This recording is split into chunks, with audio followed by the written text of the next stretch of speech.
19. बर, आता आपण काय करायचं, 19वीचा पाढा तयार करायचा. सगळ्यात आधी काय 19वीचा किंवा कोणता पण पाढा तयार करण्यासाठी काय माहित पाहिजे आपल्याला, 1 ते 9 पर्यंतचे पाढे पाठ पाहिजे. सगळ्यांना पाठ आहेत? हा, ते छान. आता बघा काय करायचंय, हा पाढा आणि हा पाढा जशाच तसा खाली लिहून घ्यायचा. हे जरा मी हा झाला 9चा पाढा लिहून लिहिलाय.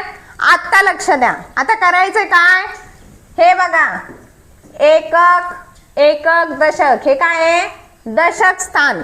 जेव्हा दशक स्थानी काहीतरी संख्या असते इथं 9च्या पाढ्यात, दुसऱ्या पाढ्यात, इकडल्या पाढ्यात, ठीक आहे, तेव्हा काय करायची, ती संख्या त्याच्या पुढच्या ह्याच्यात मिसळायची. ठीक आहे, आता मी करूतानी दाखवते तेव्हा लक्षात घ्या. आता मला सांगायचं काही संख्या आहे का, 9च्या इकडे काही संख्या आहे नाही, मग आहे तसं लिहा.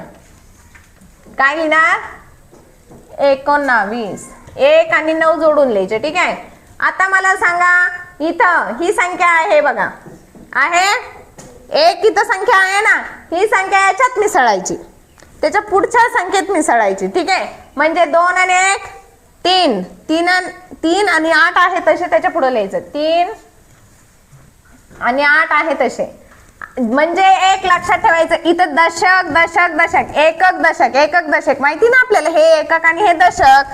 मग दशक स्थानची संख्या काय करायची, त्याच्या पुढच्या संख्येत म्हणजे इकडल्या पाढ्याच्या संख्येत मिसळायची. ठीक आहे, लक्षात आले, मिसळत चला. मग 2 झाले की नाही, पाढा तयार होतोय का, कोणत्याही 2 अंकी संख्येचा पाढा तुम्ही असा तयार करू शकता. ऐन वेळेला समजा तुम्हाला काही गुणाकार विचारला, 19 नव्हे पटकन येत नाही, मग इकडे 19 नव्हे काय आहे आणि 1चं काय आहे असं जरी लिहिलं तर पटकन आपल्याला येणार.